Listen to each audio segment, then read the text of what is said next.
Nah, I ain't say that. Because you know that's not going to happen. No, maybe it can. Everybody can. Under the bridge, but what you feel about this matchup? Unbiasedly, what you feel about this matchup? You know these dudes very Shakur well. had talked about this before it was actually official, and I'm like, cool. You know this fight, right? Cool, like, nah, bro, I know, bro. You know what I'm saying? So, like, we all excited about the fight, bro. Like, we all know what's at stake. Like, we've been knowing Teofimo since we was 12 or 13 years old and amateurs, bro. Like, we all been winning nationals together. Now we're pro having to fight each other, so Teo know who he fighting. Yeah. Things got heated fast when Keyshawn Davis exchanged words with Teofimo Lopez, and there was nothing playful about it. This wasn't friendly trash talk. You could feel real tension in the air. It's all love, right, Keyshawn? It's all love, right? It's all love, right, Keyshawn? It's all leave, right? All right, that's it. It's just a young kid trying to get clout. You know, hasn't made anything, hasn't made no noise, could say what he wants to say. However, hasn't done the recognition, hasn't won a world title. So who is Keyshawn Davis? These guys want clout. Do you guys not understand this? The moment they all get into the moment, right? The momentum. They feel the IQ. They feel the punches. They say, oh, this is real life. I don't want to get knocked out in front of the... Keyshawn didn't sugarcoat anything. He warned Teo directly, saying Shakur Stevenson isn't just going to outbox him. According to Keyshawn, if Teo gets reckless, Shakur could knock him out. Off slow. Okay. And then I see as Shakur wins the first round, as Shakur wins the second round, slowly, I think Teo is eventually going to start picking it up and start imposing his will. Right. And then, you know, it's just going to go from there. That's how I think it's going to go. That's a fair assessment. That's a fair one. Especially for that to be his brother. I think it's going to be close. I think it'll be closer than people think. The confidence behind it was unmistakable. This wasn't fan talk. This was fighter talk. The kind that comes from gym experience, sparring rounds, and understanding what real levels look like. Moments like that only add more fuel to a fight that's already boiling over.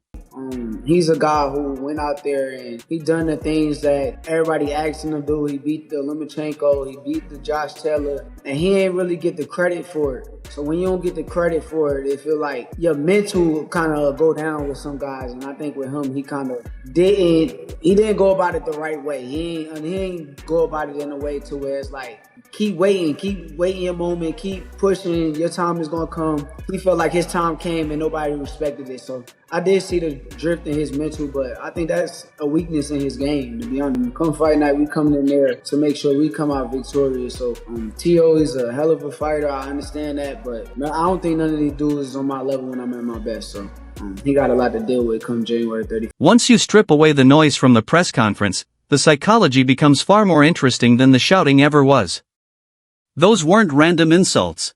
They were probes. Teofimo Lopez wasn't trying to win the moment. He was trying to disrupt Shakur Stevenson's mental operating system. That was the real strategy. What I think is that Teo just painted outline by being as disrespectful as he can at the press conference because he wants to try to piss this kid off so the kid come fight with him. You understand me? Because with me, he have exactly what he wanted. Because as soon as I go in there, I'm coming straight to his head. You understand where I'm coming from? So, but I think that's what he's trying to get. Yeah, you feel me? But I think that's what he's trying to get Shakur to do. Because why would you say that to a person? What does that have to do with boxing? You feel me?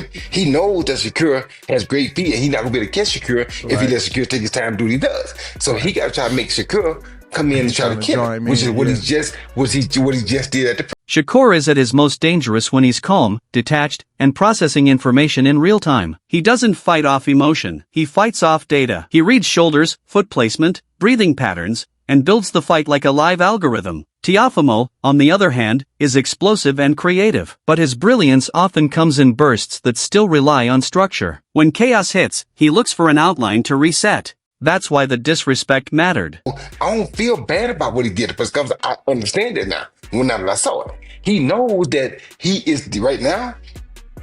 He ain't got much chance than outside picking a shot with Shakur because you don't beat Shakur like that. But if he can make Shakur get reckless and talk reckless to him, he's talking reckless to him to force him to hopefully force him to be reckless.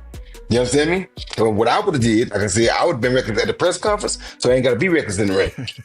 You understand me? I really ain't got that recklessness out the way. You feel me? Just so you know, I know where to be reckless at. Wherever you be reckless at is where I'm gonna be reckless at. You understand me? So, and we got that out the way. So when the fight come, I can get back to my fight game. You understand me? But he's just trying to do things to draw Shakur to him, to make Shakur be reckless. Because if Shakur fights reckless, that gives him his best chance to win. And that's smart on Teo's It wasn't about ego. It was about forcing Shakur out of that cold, surgical mode and into something emotional. High-level mind games, no doubt. But here's the risk. Shakur doesn't need to win exchanges at a podium. He just needs to stay himself. If he reacts emotionally, Teo's power and athleticism become dangerous. If he stays patient, the bait loses value and the chaos Teofimo thrives on starts working against him. This isn't about toughness. It's about mental discipline. Wait, how do you fight a good boxer or somebody that makes you not only think but make you possibly come for them at certain points in the fight? Honestly, it's a game of patience. I think that you just gotta have patience, and sometimes things don't open up in the first 3 rounds or the first 4 rounds, but them things that may open up in the 5th, 6th, 7th, 8th, 9th, and 10th round. So I think majority of the game is come down to just having patience and being mentally strong enough to withstand the patience game, because good boxers is going to be both patient, and the one that's the most patient is the one who's going to be the most successful. When the outline disappears and the canvas starts moving, the fighter who can create without panic usually controls the night. That's when Timothy Bradley Jr. jumps in and takes the conversation to another level. This isn't hype talk. This is boxing philosophy. Bradley explains it perfectly. Shakur isn't just fighting in rhythm. He is the rhythm. Like gravity in the ring. You move, he adjusts. You hesitate, he steals space. Got the guys timing down, know what's coming next, man. He steps ahead of his competition, man. You know, whereas I see Shakur, man, on the other hand, he is the rhythm. You know, and what I mean by that is like, he like the wave, you know what I'm saying? He'll come forward and he'll push back. He'll come forward and he'll push back. He is the rhythm, you know. And I feel like, you know, him not being the most athletic fighter, his equalizer is control the distance. That's his equalizer. Bradley's comparison hits because it's true.